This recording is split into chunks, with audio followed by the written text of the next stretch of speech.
long time, over an hour this morning. I also had with President Zelenskyy a very good call after that.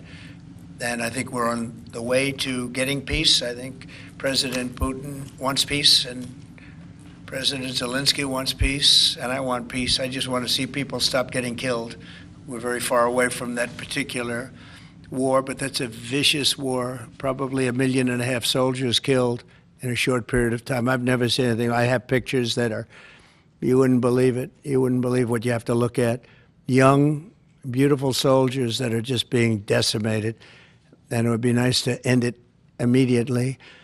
But we had a very good talk with, people didn't really know what President Putin's thoughts were, but I think I can say with great confidence he wants to see it ended also. That's good.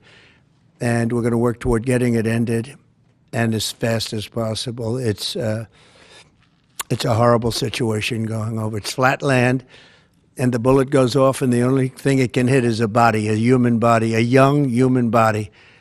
And they're losing just tremendous numbers of mostly soldiers. The cities and towns have been largely demolished.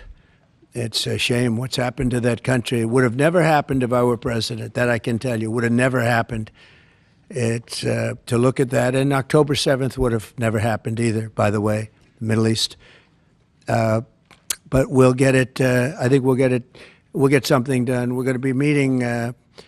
Actually, tomorrow they're meeting in Munich, as you know, and we're going to have some other meetings. And I'll be dealing with President Putin largely on the phone, and we ultimately expect to meet. In fact, we expect that he'll come here, and I'll go there, and we're going to meet also probably in Saudi Arabia. The first time we'll meet in Saudi Arabia, see if we can get something done. But we want to end that war. That war is a disaster. It's a really bloody, horrible war. Saudi Arabia, the first meeting will happen. I think so. We think we're going to probably meet in Saudi Arabia, the first meeting. Hasn't been set, but not too distant future. We both understand, we know the Crown Prince, and I think it'd be a very good place to meet. So it sounds like that would just be a meeting between you and Putin and perhaps the Crown Prince, but not President Zelenskyy? Probably we'll have a first meeting, and then we'll see what we can do about the second meeting. Did you also commit to go to Ukraine? What about Ukraine? Did you commit to go to Ukraine? No, I haven't. I haven't committed to go to Ukraine. I would think about going. Yeah, I'd think about it. No problem. You say today, Mr. President, that they received your vision. What is your plan to end this war? Like today, Secretary. Well, I'm not going to tell you my plan. I can just tell you we've made a lot of progress. This should have been done by Biden, not by me, because this has been going on for now a long time, years, and it should have been done by Biden.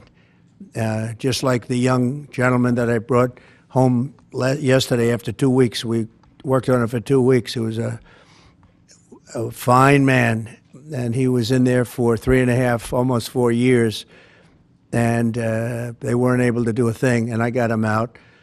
And as you know, I didn't pay $6 billion. I didn't pay anything. We did a trade, and we did a good job. We got him out in 2 weeks. It should have been out years ago. It really should have been out years ago. NATO membership for Ukraine?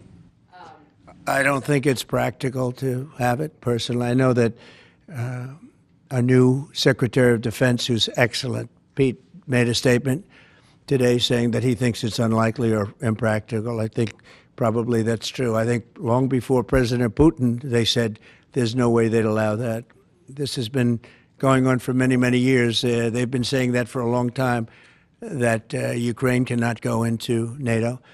And I'm okay with that. I just want the war, whether they are or they're not. But it certainly would seem to be that most people have said that that is something that's not going to happen.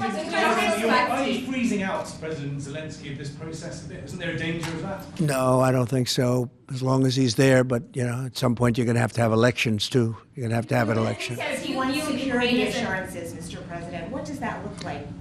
In terms of what? If the war were to end, he says he wants guarantees of security. We'll see what that means. I think when the war ends, one thing he was very strong about, if it ends, he wants it to end. And that's President Putin said that. He wants it to end He doesn't want to end it and then go back to fighting 6 months later. We talked about the possibility, I mentioned it, of a ceasefire so we can stop the killing, and I think we'll probably end up at some point getting a ceasefire in the not-too-distant future. Do you provide as an equal member expect of the Ukraine- peace Say process? it, what? Do you view Ukraine as an equal member of this peace process?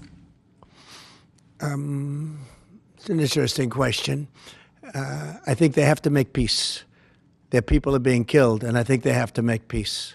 We will Do you- continue to do you- provide I said that was not a good war to go into, and I think they have to make peace. That's what I think. Mr. Why did you- President, why did you decide to talk provide to support to Ukraine? Would you support Zelensky ceding territory or exchanging territory in any agreement to end the war?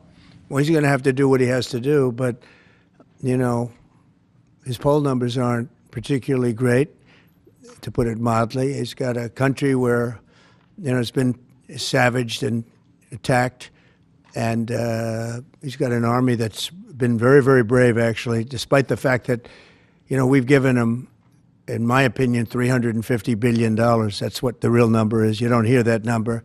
And Europe has given, in my opinion, $100 billion. And they've done it in the form of a loan. And I have a Secretary of Treasury right now who's actually quite brave. He's over in Ukraine on a train. And there's a lot of things happening around that train that aren't so good. And he's going there to get a document done where we're going to be assured that we're going to, in some form, get this money back, because we're putting up far more money than Europe, and Europe is in far more danger than we are. We have an ocean in between. Europe has nothing in between. You know what they have in between? They have Ukraine in between. So wait a minute. So, as you know, Europe is putting up money, and they're getting it in the form of a loan. And the United States under Biden didn't do loans. They just handed money every time somebody walked in from Ukraine. They just handed them money foolishly. This should have never happened. It should have never started. And once it did, other things should have happened. Other things should have taken place. So we're getting security on our money. We're going to have it secured by, they have rare earth, and they have oil and gas, and they have a lot of other things. And we're asking for security on our money. So does it mean you are not sending any more They've agreed to it. Ukraine has agreed to it. Does it mean you are not sending any more aid to Ukraine? No, we are, but we want it secured, and the money is going to be secured. When would the U.S. stop sending funding? When would the U.S. stop sending funding? Because if we didn't do that, then Putin would say he won. We're the thing that's holding it back. And frankly, we'll go as long as we have to go, because we're not going to let the other happen. But President Putin wants to have peace now, and that's good. And he didn't want to have peace with Biden. Was that conversation with Putin? And you tell me why that is, okay? Was that conversation with Putin to start these negotiations part of the deal to bring Fogel home? No, but it was a nice thing that he allowed Mark Fogel to leave. In fact, Mark wasn't feeling well, but he was, all of a sudden, about 2 weeks ago, he started being treated very nicely. He said they took him out for haircuts. They took him out. They helped him out a little bit and made him feel better, made him look better. And they were nice to him. And he said, I saw something happening.